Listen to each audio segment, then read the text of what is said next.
Alright, hello everyone, and welcome to the tutorial series on how to use the XA30 cameras. This is Mr. Perkins. So at the bottom of this video, there's going to be chapters broken up you can skip ahead to each individual section. But we are going to go over several things in this video, mostly pertaining to how to set up the XA30 cameras for usage on school assignments. We'll go over set menu settings first, I believe, and then I'll kind of go into stuff that you can do to make your footage look better.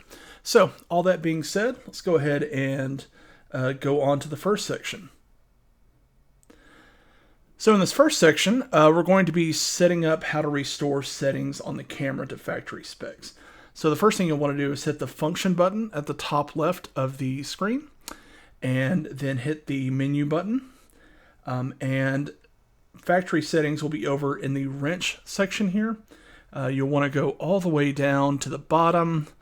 There is a button that says reset all. At the very, very bottom, it appears. Oh, went too far. All right, reset all. And I can reset all settings to the default values. And click yes. And then the camera will shut down and then boot back up. As you see from those, there's kind of a wide shot of Mr. Palmer here, Father of the Year candidate for 1992. And if you get that joke, then yeah, congratulations. All right, so I'm presented with, I can't really, it's not really showing up right now, but I'm presented with the date and time, so I'll go ahead and enter in the date and the time for today. So bear with me. I am recording this on September the 8th of 2022, and hopefully this will live on in perpetuity. But it is 2:27 p.m. So please excuse me as I go through all those steps. And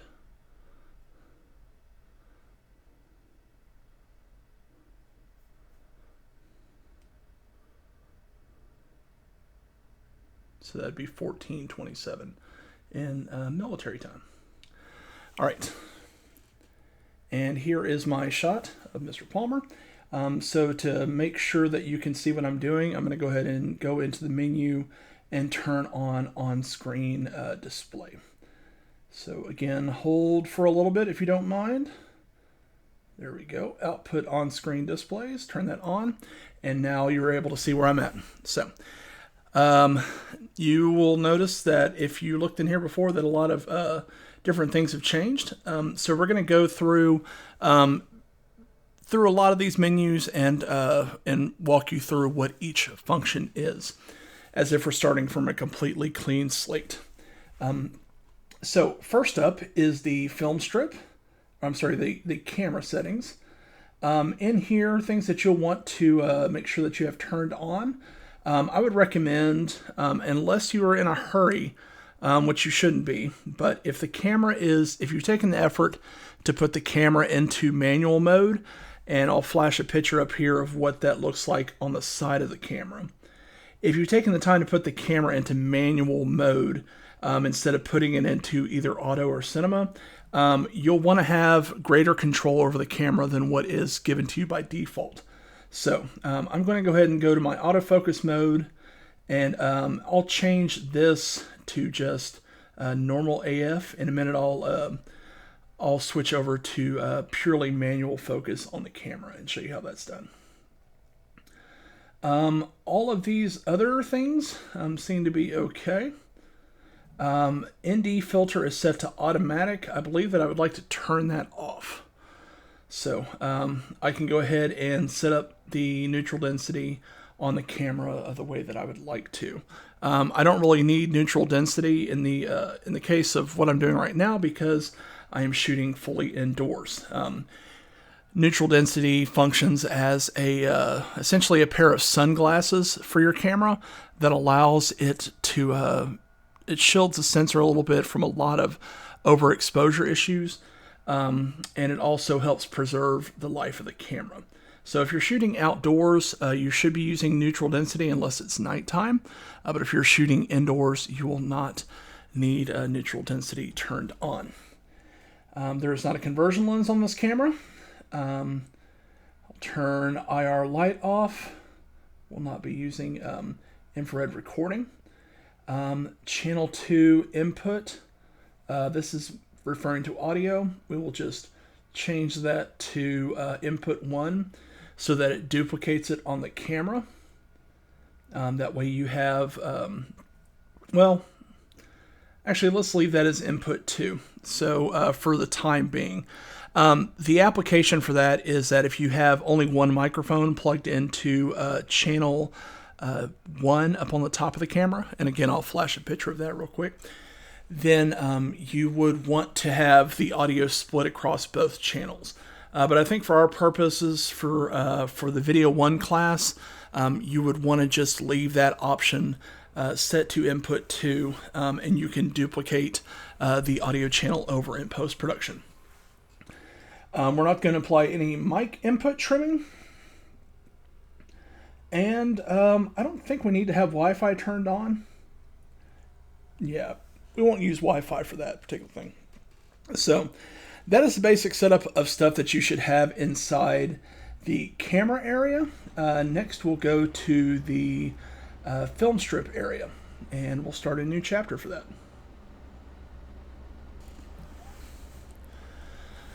Okay, welcome back, and this is the portion of dealing with settings underneath the film strip area of the camera. So the first one that you're confronted with, if the camera is in default, is AVC HD is the default movie format. You do not want that for several reasons, but let me just briefly explain to you what AVC HD does. So with AVC HD codecs, the container size is compressed down for the video file, and it compresses it all into one file. So let's say that I go out and I take 60 shots if I'm in Video 1 for our B-roll repository assignment. It'll condense all those into one file, and I won't be able to assess the quality of those files until I get it into an editor and it's transcoded into separate files. But luckily, if you click the AVC HD button, there is an option to shoot in MP4. And what this does is that it makes each file or each time between when you hit the stop and start record button, it makes each one of those as an individual file so that you have more control over being able to view that. You can also upload an MP4 file. Again, not recommending that you do this, but if you were in a pinch and you need to get if you were in a news type situation and you need to get footage out fast, you can upload an MP4 to YouTube or any other format very easily. So for our purposes in the program, let's go ahead and keep that at MP4. Okay, recording mode, let's click that real quick. The default is 17 megabits per second. I think that is a good quality file. We could go higher if we needed to do a higher frame rate, but for our project, as I said in Video 1, we'll be sticking with a different frame rate. Recording media will, of course, be on memory card either A or B. I would recommend setting it to memory card A, and when it is done recording on memory card A, it'll automatically switch over to memory card B. And that would only be relevant if you're shooting, say, a concert that is several hours long. Dual delay recording, we're just going to keep that on standard recording because... dual or relay recording. We'll just keep that on standard recording because we'll only be shooting to one card at a time. Frame rate. So this one might vary by class, but this is where you would set the frame rate for whatever you're doing. If you put the camera into cinema mode, by default it will switch to 2397, which is 24 frames per second. 2398. But for the purposes of most of our video classes, we're going to be shooting in 2997, which is the base TV rate. So if it's going to YouTube, or if it's going to a television station for broadcast, or if it's going to any sort of social media platform, it'll more than likely need to be in 2997. Slow and fast motion is off currently, and I think that we will keep it that way until we get later on into our explanation, and I kind of explain to you how slow motion works on the camera. So that'll be much later on in the video. Don't need to adjust video snapshot length.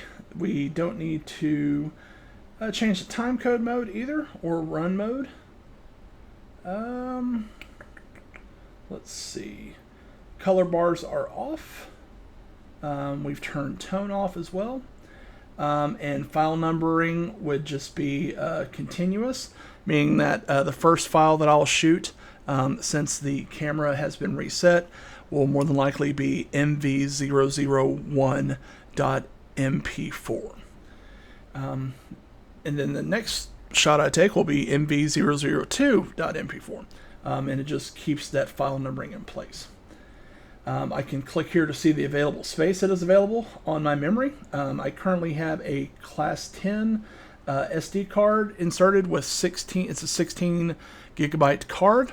And you'll see here on the screen, it breaks down what my time is for that 16 gigabyte card in each one of these formats. So if I shoot in AVC HD, I'll get 2 hours and 2 minutes. So not a big bump for using that complicated format. Again, you should always shoot in MP4 when possible. In MP4, I'll get 2 hours and 1 minute out of this card. So roughly 8 gigabytes per hour of storage on this card. And in the unlikely event that I decided to shoot pictures at full resolution, I would get 10,984. But I won't be shooting any photos with this camera. So now I'm going to take a pause real quick so that I can put up a new title, and that new title is how to initialize or how to format an SD card. So the reason I took a pause here is because this is one of the most crucial things that you will do as part of setting up one of the equipment room cameras, one of the XA cameras. So if you bring in a new card, you don't know what's on it, and you don't know what old settings might be on it or anything like that, Initialize SD is where you can erase whatever is on that card and then add your own files that are recorded on the camera onto that card. A note before we go into this: it is a fully destructive method of formatting the card. So anything that is on there, it will be deleted if you initialize it. And if you do a deep initialization, there is no one on earth that can recover any of that stuff. So make sure that you always have backups of backups for your footage that you shoot on cameras, whether that be on an external hard drive or a cloud storage or both. I recommend backing up everything that you can. I am a little bit of a digital hoarder myself, and I keep a lot of stuff, but I've only once, and this is usually how it happens, I've only once been in a situation to where I didn't have something backed up and it came back to bite me, and I learned from that, and now I back up everything in multiple locations. So all that being said, let's go ahead and initialize the SD. And it'll ask you which one you want to initialize. Do you want to initialize the card in memory card A or memory card B? I don't currently have a card in memory card slot B, so I'll just select A. And then from here, I can see that I have 2 seconds of MP4 footage recorded on this camera. And that's probably from a test earlier. So I'm going to go ahead and initialize. And it lets me know that initializing quickly erases all files from the memory card. Initialize. So I'm going to select yes here in a second, but the button below that says complete initialization, that is an even more destructive format to where it will take any sort of ghost files or remaining files that are on the camera, and then completely destroy them. So for our purposes, since it's much quicker, we're just going to initialize by clicking yes. And you see how quick that was? The process has been completed. All right, so that is everything under the film strip. We will go ahead and go into next the wrench settings. Okay, so the wrench setting menu inside of these Canon cameras is sort of the deep dive into how you can not just manipulate the types of files that you're getting, but actual functions on the camera itself. So there is the first option under here is language. So you can set it to quite a few. I think I see Czech, Danish, German. Yeah, I'm not going to embarrass myself. But as you can see, any language that you want to have this in, you could do this. I would recommend keeping it in English. If you do put it into your native language, please remember to do a complete reset of settings after you're done. As I showed you back in the first chapter, just to make sure that the next student that picks it up, since the camera is by default an NTSC camera or a North American camera, they won't be surprised with a different language. If that does happen and your camera shows up with an incorrect language, please alert the equipment room attendant and an engineer, and they will try to get you a replacement camera until they can get that reconfigured to English for our purposes. So I'll click OK on that. I don't need to set up the time zone unless I absolutely want to, so why not? It's not New York time zone, so let's see. It would probably be Chicago. I'm going the wrong direction. I need to go west. Yep, Chicago. That'll just let it know that we are in the central time zone. So, date and time, I can set that as I did when I initialized the camera, but I don't want to for the purposes of this video. So we've got view assistance. That is on, and basically what that allows you to do is that if you're you're in a bright sunny area, it will automatically compensate for the amount of light in the environment that you're filming in, and make it to where you can see the camera output better in the viewfinder. So you can adjust the brightness in here if you'd like. It's set to automatically do that when view assistance is on, but I don't think I'm going to change anything on that. I'm not going to adjust the color balance or the mirror image of the video, because that's not necessary for right now. Headphone volume, if you want to plug headphones in to the front jack of the camera, make sure that they are going into the port that looks like a pair of headphones and not the one that looks like a microphone. But this is where you can adjust that volume. I believe by default it is set to 8 out of 10. Notification sounds are currently turned off. When I first got the camera, they were turned on. So that's a good way to know that it has been initialized back to factory settings. Audio output channel will be in channels 1 and 2. That's how we prefer it, because the camera records in stereo with a left and right channel. Monitor delay is going to be normal. I've got this currently set up on a monitor to my computer so that I can give this lecture, but I don't see an instance in which you would need to use that. Wireless remote control can remain on. I think I'm going to turn it off though. I really don't have a usage for that because the wireless remotes for these cameras are not included in the equipment room checkout. Tally lamp, that is just the red light on front of the camera, and that will let your talent know when it is recording. So it is recommended that you keep that on, just so people have an idea of when they are on camera. Custom dial and button, we'll skip through these for right now, because we'll come back later on and we'll set up particular shortcuts for stuff like slow motion and time lapse. Let's see, record command, we'll leave that off. HDMI output is set to the primary output. We'll leave that as is. We'll leave timecode off. We won't mess with HDMI status because you more than likely won't be outputting HDMI from these cameras.